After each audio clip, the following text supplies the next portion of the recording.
Welcome to Autotown. From the factory floor to the C-suite to the dealership lot, everyone is welcome in Autotown, a place to go for insights and analysis of what's happening in the auto industry. I'm your host, Jamie Butters.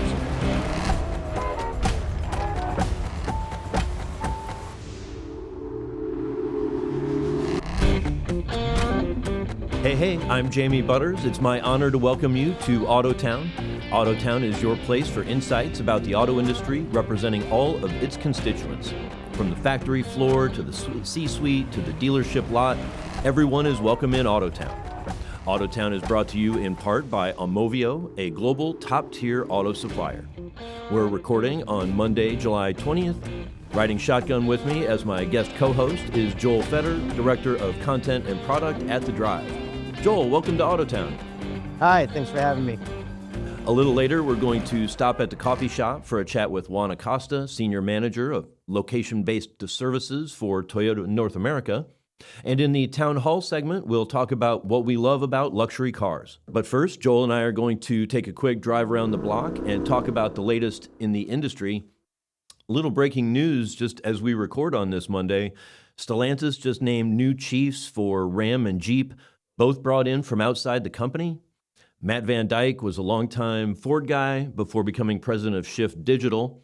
He takes over Ram today from Tim Kuniskis, who can now focus on his job of being head of American brands and marketing and retail strategy for North America.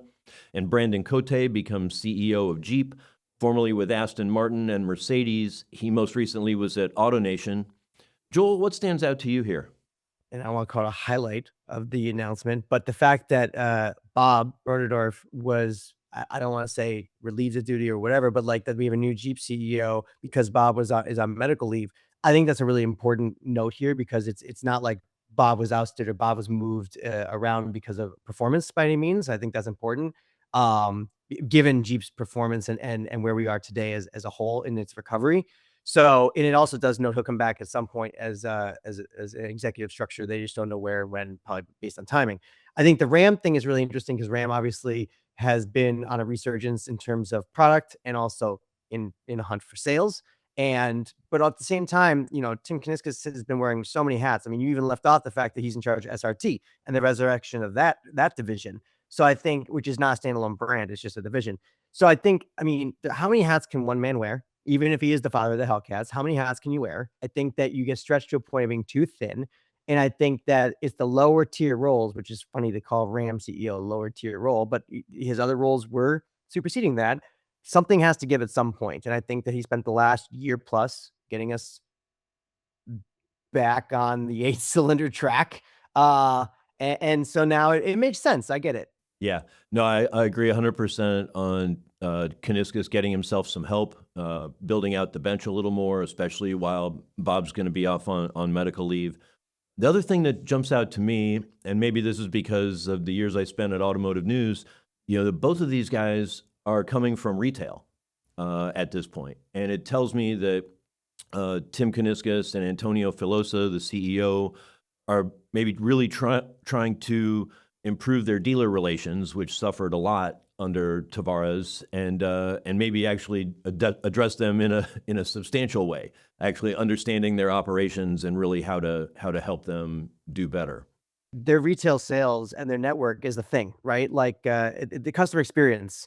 And I think that's something that as you're trying to turn around your sales, you need to focus on. And so I understand trying to get retail guys.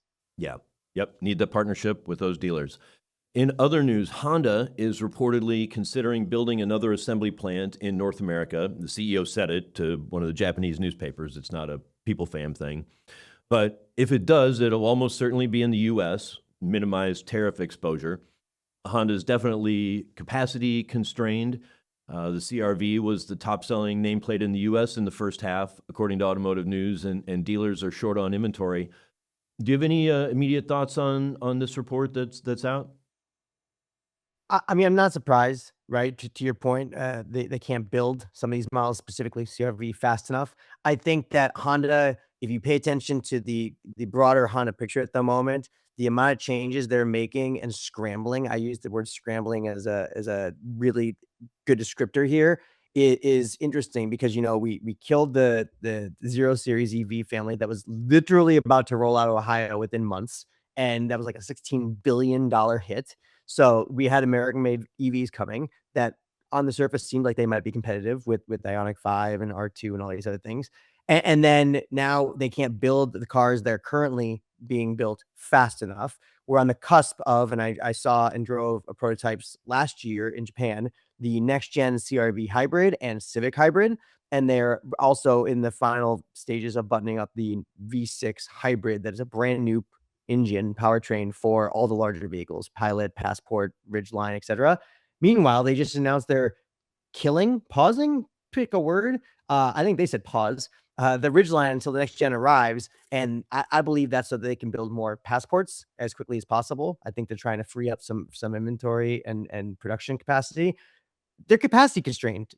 I agree, but I also think they're scrambling really, really, really quickly because they had bet on the EV future and they were there. Yeah. No, you're absolutely right. I was just talking with a former Honda person over the weekend, and it is one of the things Honda does really well sometimes is recover from missteps. You think back to after coming out of the Great Recession, and they thought, oh, the economy's been battered. We should really try to be economical with the new Civic. They kind of kept it really simple and stripped down, and customers rejected it. They even in hard times, people want to buy a nice car. They want the latest technology. They want the good materials, and they turn around and did a mid-cycle refresh in like 15 months. So they recognize their mistakes sometimes and recover quickly. On this one, I think there's some sense that Honda might want to have non-tariffed U.S. production of the HR-V currently made in Mexico. I could see that being a high priority, as well as freeing up more ability to make even more CRVs. I think what's interesting to your point, what you just said is, the Civic has gotten a lot of high-end hardware, right? You've got these dynamic fluid engine mounts, a really sophisticated hybrid system for the hybrid. That car, the Civic hybrid, really punches above its price class. I gotta tell you, not even the same league as a Corolla hybrid in terms of refinement and what you get. At the same time, it's kind of been the opposite story with this current generation of Accord. Right down from whether it's the dynamic engine mounts that aren't in this car that are in a Civic hybrid. Oh my goodness. To the fact that it's just cheaper materials, cheaper to build in terms of how they stitch this car together. Right down to, and a prime example is if you go to the back seat, the headrests are now integrated and built into the actual back seat. So if you're at 5'9", 5'10", it hits me right about the middle of my neck to the lower part of my head. It's too short. Now, the Civic always had adjustable height headrests. It's a really great way to cut costs and save some money, but it's a poor user experience in the back, and that's not what Honda's usually been about. So, except for in certain times, like you said. So, I think it's been interesting to watch how they've cut costs in one car and then really dumped a bunch of money into another car. So, Joel, you recently had quite an experience. Some auto townies may be familiar. I'm sure others aren't. Last month, you were out running some errands and you got swarmed and boxed in by police. What the heck happened? Grand Theft Auto, baby. No, I'm just kidding. That is what they thought I had done. Is, by the way, it's a felony. The short version is, and I'm sure millions of people have read this story now. It's been all over the place. I was in a $155,000 Range Rover. Range Rover is based for America in New Jersey. So the car, which is a press car, was running New Jersey manufacturer plates. They have a weird formatting. It's two big numbers, two little numbers, and three big letters. So in my case, it was 34 small 10 DTM. And at some point, and again, all the things I'm about to tell you, they kind of came to light over time and shifted around. But basically, what happened was someone, whether it's someone internally at Jaguar Land Rover or someone externally like a marketing agency, was doing a photo shoot in LA with a car. They lost a plate because you take these plates off when you're shooting these cars, right? They lost a plate. They reported it as lost to the LA Sheriff's Department. That's what you do, which they file it as stolen because if it turns up on a car, it's now stolen. And that plate was 3403 DTM. It was entered into the database as 34 DTM. Did you notice that there's two missing numbers there? 03 in the middle versus Very the 10 in important. yours. Yes. Very important. That then went to the National Crime Information Center database, which is where all police departments, upload these things too. FBI manages it because it's a federal database.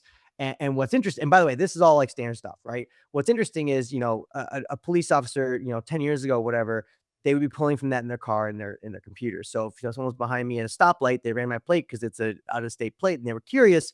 They would have then saw if they put 34 DTM in and they didn't understand that 10, they would have saw it was a stolen car, and we probably would have gone through this.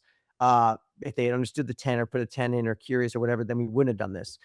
But we live in a technological age, and so we have flock cameras. There's also, there's Flock, but there's also Axon and Leonardo. These are all companies that provide these automatic license plate readers to police. They usually sit on either poles, the top of stoplights, etc. And they automatically click through. And as you pass, they read your license plate. And in typical form, there's the passive and then there's the non-passive situation. The passive situation is it's reading license plate from hot lists, the list that's in the National Crime Information Center database. This is a list that just gets sucked into these. Flock doesn't have his own list. Leonardo doesn't have his own list. It just sucks this list in. So if you put bad data into Anthropic's Claude or ChatGPT or even Excel for a equation, you're going to get a bad outcome. You're going to get a bad data out, right? In this case, they put bad data in. Flock was told, go look for 34 DTM. It went looking for 34 DTM, and it found 34 DTM. It saw there was a 10 on my license plate, but it was told just go look for 34 DTM. There was no guardrails on Flock's AI system that said we should also flag, by the way, to the police that, yes, I found 34 DTM, but oh, by the way, there's a 10 there. And so what happened was they flagged the police in Plymouth, Minnesota, where we live, and they actually flagged them on a Friday when I was first driving. Then they looked at the car and they couldn't find it because they went into my garage. There's no cameras there. And then my wife and I went to, of all places, Kohl's. Did not have Kohl's cash. We went to return an Amazon box, right? So we're there minutes. And they saw the Flock cameras ping the cops again. When we went through the intersection, go to Kohl's. While we were in Kohl's, returning the Amazon box, cops found the car. They ran the plate. They clearly missed the 10 when they ran the plate. They didn't understand it. And so they sat and waited. And, just to pause here, I talked to everybody at the situation, including the chief of police at Plymouth. And you have to understand, because a lot of people have asked me, they boxed you in, they all these cops. This is a felony. Let's just say the plate was stolen, the car was stolen or whatever. That's a felony, right? This is not a misdemeanor. And so typically speaking, statistically speaking, if you were running stolen plates and or a stolen car, you're probably going to run from the cops and you're probably armed. You're a criminal. Of course, I'm neither of those things, by the way, Jamie. But statistically speaking, they didn't know that, right? And so they took the proactive measure to try and make this as safe as possible for them, because again, criminal, armed, theoretically. And so they waited, and then when we got the car, we were about to back up. What their report called a box and pin maneuver. They had 4 cars that surrounded us, so we could not drive away. Got out of the cars. They were in defensive positions. They had their hands on their holsters, did not pull their guns. And they screamed, "Are you armed?" And I said, "No." And they said, "Are you armed?" I said, "No." And they said, "Get out of the car." We went through the whole, do you have ID? Are you armed? Who's in this car? Who owns the car? And then, they were like, "Well, these plates are stolen." I'm like, yeah, because it's on my Range Rover. I don't think so. But anything's possible. Someone could have changed these plates out at a gas station, right? So it was a nightmare. Yeah, rather scary. I mean, luckily, I've watched the footage that you posted. It seemed like the police, stayed calm. You stayed calm, and you were able to sort the things out and figure it out before anything went really badly. I'm very thankful that no one tried to escalate. Everyone definitely tried to. Everyone was careful, but no one purposely went out of their way to escalate the situation. Everyone definitely was attempting to figure things out and de-escalate. I was questioning the box in tactic. I'm glad you explained it. With one of the, I think it was the ICE shooting in Maine. I heard a big city police chief say that they shouldn't probably be boxing people in those cases because it's really saved for violent felony cases. But you're saying even though it's just a license plate that was supposed to be stolen, as far as they know, you could be a dangerous violent felon. So I asked, because I had a bunch of people that are like, why didn't they just, wait till you're on the road and pull you over as if you had, expired tabs, speeding, whatever. I had someone ask me, why didn't they just walk up to you when you walked out of the store right before you even got to the car and approach you and say, "Sir, can we have a moment? Can we talk?" And you, all the various situations. And I didn't really have any answer to these questions, of course. I didn't know. So I asked the chief of police, Eric Fadden, why. And he was like, you have to understand, statistically speaking, right? If we had done the first scenario that you laid out, statistically speaking, if this is a stolen plate, which, a lot of times they said, this is a stolen plate. We need to figure out the car is stolen. They were stolen. but they had to figure this out. So they actually didn't even know if the car was stolen and the plate was stolen or just the plate because they needed the VIN. And so they had to run the VIN. And so, they're assuming that I'm a car thief. They assume that I'm a felon. And so they assume I'm going to run, and they also assume that I'm armed. And so they were trying to make it so that I couldn't run and that they had protection. They're behind car doors. And so if I tried to shoot at them or whatever, and that this is what they felt in their training was the safest way to handle the situation, given the very limited knowledge. They didn't know I'm some automotive journalist guy that writes for thedrive.com. They didn't know this at the time. They were trying to be safe. I'm here at M1 Studios. It's in Ferndale, Michigan. The police here had a contract with Flock until late last year. It's not entirely clear if it was maybe just a pilot that expired, but I think a little sooner than it was scheduled to expire. They shut it down after a lot of people complained about feeling surveilled. A handful of other cities around Detroit, have stopped working with Flock. Have you heard if your town, Plymouth, Minnesota, is reconsidering its use of the Flock service? Ironically, 2 days before I published my follow-up story last week, there was on July 14th, there was a Plymouth City Council meeting, and someone alerted me to a local news report. So someone that lives in Plymouth saw, I'm sure a lot of people saw my news report about what happened to me. They took the news report and they went to the Plymouth City Council meeting. And during the open forum, they addressed it. Like this is a public random citizen. I don't know this person. And they brought it up the situation. They said, this really concerns me. I feel like we're being stopped, all the things, right? And the city council, it sounds like for the most part, hadn't heard about it yet. They got concerned, and turns out that the chief of police, Eric Fadden, who I now know, he was there because he's also the safety director of the city, multiple roles, I'm sure, And so the city council turned to him, and he said, "I know Mr. Feder, I know the situation very well, obviously." And he said, "I already knew this was going to come up." And the city council said, "Well, we want a full report on this." And he said, "I'm way ahead of you. I'm already working on a report because I knew this was going to come up."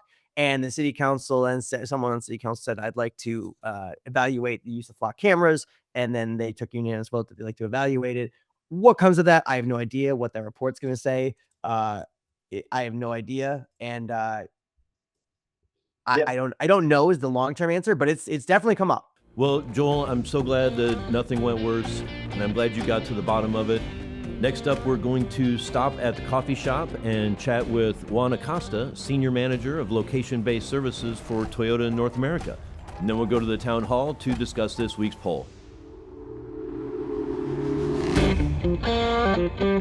Welcome back to Autotown. I'm Jamie Butters. Riding shotgun as my co-host is Joel Feder, Director of Content and Product at The Drive. We're sitting down today with Juan Acosta, Senior Manager for Location-Based Services with Toyota North America. Juan, thanks for visiting Autotown. Hey, thank you for having me. Exciting to be here. Earlier this year, I went to a RAV4 briefing, and the product experts were running through all kinds of new features and the redesign of the super popular model. And one element that kind of quietly slipped by was the decision to have a 360-degree dash cam type incident recorder built-in standard on every RAV4. It reminded me of early in my career, even before I moved to Detroit, when Toyota decided to make CD players standard in all models. They had really been a luxury feature up to that point. But then, it got to where the scale and efficiency of putting in everything made it a compelling value add. So, with the dash cam, an aftermarket dash cam system can be $100 or $500 for a good one. So this seems like just a really significant value add that's kind of flying under the radar. But I'm curious about the strategy and maybe the story behind it. Juan, was this something that customers said they wanted? Yes, Jamie, you touched on a very good point. Speaking about accessories and users buying aftermarket devices to fulfill this use case. We at Toyota, we also have our aftermarket accessories, very popular amongst our users. So looking at what the cost, what the vehicle had available, meaning the cameras in it, and the capability of having this video within the or feeding the multimedia system, and hearing to the customer feedback and what users were looking for, that is where the idea came from. Came from putting this into the multimedia offering. Is the idea that it's a safety feature that users maybe won't ever need, but it's nice to know you have it, like an airbag? Or is the idea to be able to make cool videos if you're driving off-road or, going camping or something? Think of it as a convenience feature, similar to your current dash cam. It is there, it is running. When needed, you won't remember, to trigger a video or start it. The system does it for you. So whenever an incident occurs, you can rest assured that the video is captured, and you can later get that out of your car into a US flash drive for your usage. To your question on, was the initial idea based on something like, off-roading? Initially, it wasn't. But, same as you, we're getting feedback that this is a potential ask from the market. So it is there, right? So we just need to find a way on how to make it happen. But yeah, initially it was more of a convenience feature rather than an off-road offering.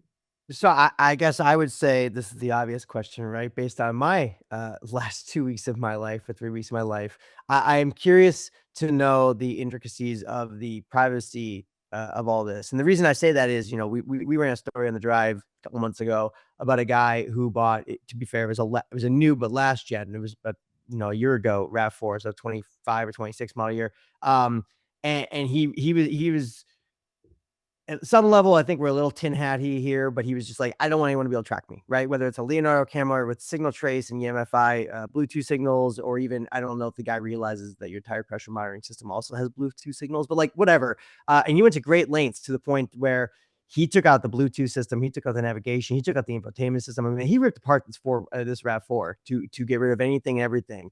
And I don't think modern consumers realize how much safer in modern cars today and how much safer that modern car is tomorrow with automatic software updates, of course. That's a whole nother topic. But I'm curious about, is this a closed loop system? Does the data in any way interact with the cloud, or is it going to an SD card? Talk to me a little about consumer fears in terms of recording data around driving. Sure. Thank you for the question, Joel. And let me just make it very clear that within Toyota, everything we build is with privacy built in. The user is always in control of what they want to share and how they want to share it. They can disable the sharing of data as they wish. But in this particular feature, the video that gets recorded stays in the vehicle. So only the owner or whomever has the key to access the car can get in and then do the export of the video into the USB flash drive. Nothing gets uploaded to the cloud on this one, and user has control of how they use and share this video information. That makes sense. Thank you. I'm curious about the cost to Toyota. I don't know if you can share a ballpark figure, but even just conceptually, you think about, like you said, the aftermarket dash cam. You have to add a camera. You have to have some computing power in there. You have to have a way to communicate it back to the owner. But I wonder, you already have a lot of sensors. You have a lot of cameras around the car to help with parking and traffic jam assist and things like that. So is it actually really economical for you to do it? Like, you're just adding a little bit of code to a system that's already there? Driving cost trainer would look at this from a value perspective. So the way we look at this is we already had the hardware in place. The integration happening between the camera systems and the multimedia was already happening for this new multimedia. So taking into consideration the vehicle architecture, the hardware in there, and the development that was already in place, and the value perceived by people who are using an aftermarket device, can we just make it an offering within the vehicle? That's what drove the design of this feature.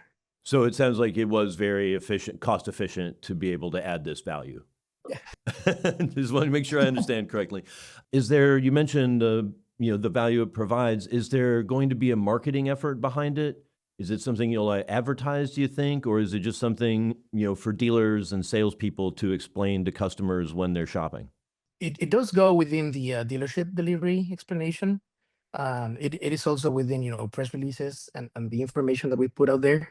But the major traction we've seen in this has been from the users themselves. Hmm. So looking at this on forums about the RAV4, people talking about online, and really enjoying seeing this feature as a standard offering. And between the communities, they're sharing. This is how you watch videos. This is how you export them. This is when it triggers. So it has been very pleasant to see that happening organically with this feature. I know that this is it doesn't have a subscription to operate. I know it's a standard feature in the car. It's on the car, but I do know that you know, unlike traditional aftermarket cams or let's call it Sentry mode or gear guard on a Tesla or a Rivian, this currently today does not operate when your car is off and parked, right? But we all know modern cars are never really off, right? It's just like a very low draw. There's so many systems operating in the back end of these things now. Do you see a world where, and obviously these are not EVs, so we are talking about different setup. Do you see a world where you guys could offer functionality, whether through subscription as an enhancement or just standard, uh, a compatible Sentry mode gear guard when you're parked, this recording so that someone dings your car or runs a card into it, etc. You would have that data. Yeah, a great question, Joel. So as you're right, this feature only operates when the vehicle is actually turned on. But we do see trends happening in the industry, and from users asking for it on features similar to having something guarding your car while the vehicle is off. But as you mentioned, um, that trend has started heavily on EVs right now. Um, so we're looking at how to bring this into the market, but just I'm gonna say just within plans right now. Fair enough. Yeah, great question, Joel. Thanks. One, I seeing this start with the RAV4, which is such a big seller. It kind of signaled that this would become standard probably across all the models, and then sure enough, I see it is standard also on the Lexus ES. Is it, as each model gets redesigned going forward, is this just something people should expect from Toyota and Lexus? So you're right. We started with the RAV4. It was a big launch. It was also a new shift in our new multimedia set, and ES also has this out right now, as you mentioned. Um, as I said before, we have some dependencies on architecture and of course the multimedia generation. If those are met, then the feature will be present. Juan, thank you so much for indulging my curiosity and joining us here at Autotown. It's been great to meet you. Jamie, thank you so much. Joel, thank you. Great. We're going to take a short break, and then Joel and I will stop in at the town hall.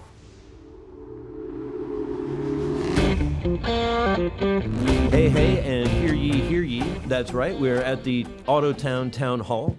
I'm Jamie Butters, riding shotgun. My co-host is Joel Fetter, Director of Content and Product at The Drive.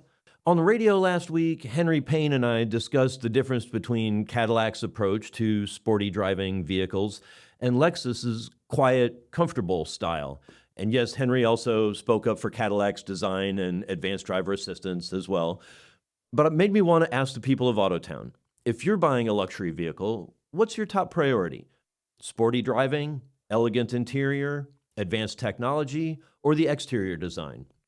Joel, I know you like to water ski, so my guess would be that you'd be looking for speed and handling, sporty performance. Is that right, or is it a faulty assumption?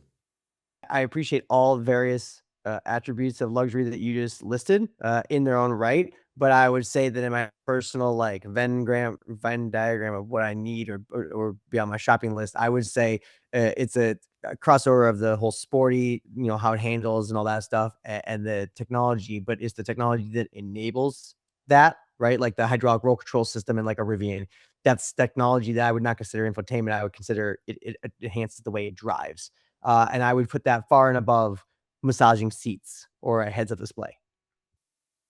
And everybody, we all want it all, right? And especially if we're buying a luxury vehicle, we want it to look nice, we want it to drive well, and we want it to feel good and be modern. But I'm asking for top priority. I appreciate you giving me a straight answer. I think for me, that's probably the technology stuff. It's been a while since I bought a new car, but when I did, like a decade ago, I stepped up to have the package with lane keep assist and adaptive cruise. because I wanted that good driver assistance. I think that's what I would lean into now if I were in the market. And probably ideally, I'd want something that gets updated and can improve over time, assuming you trust that the value is good and all that.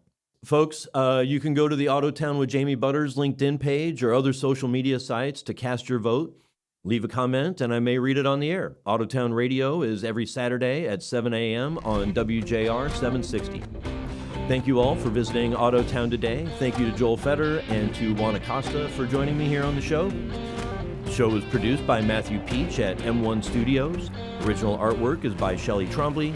Maya Keener is on social media. The theme song says, "Let's Go." It was composed by Jonathan Franco. A special thank you to our sponsor, Amovio, a top-tier auto supplier. If your business is interested in becoming a sponsor, please contact Autotown's executive producer, James Davies. You can be an active citizen of Autotown. Follow the show on LinkedIn to participate in the weekly poll. You can also follow Autotown on YouTube, Facebook, and Instagram, whatever is your favorite social network. Audio can be found on Spotify, iHeart, Apple Podcasts, and of course, you can visit Autotown every Saturday morning at 7 a.m. on 760 WJR in Detroit. I'm Jamie Butters.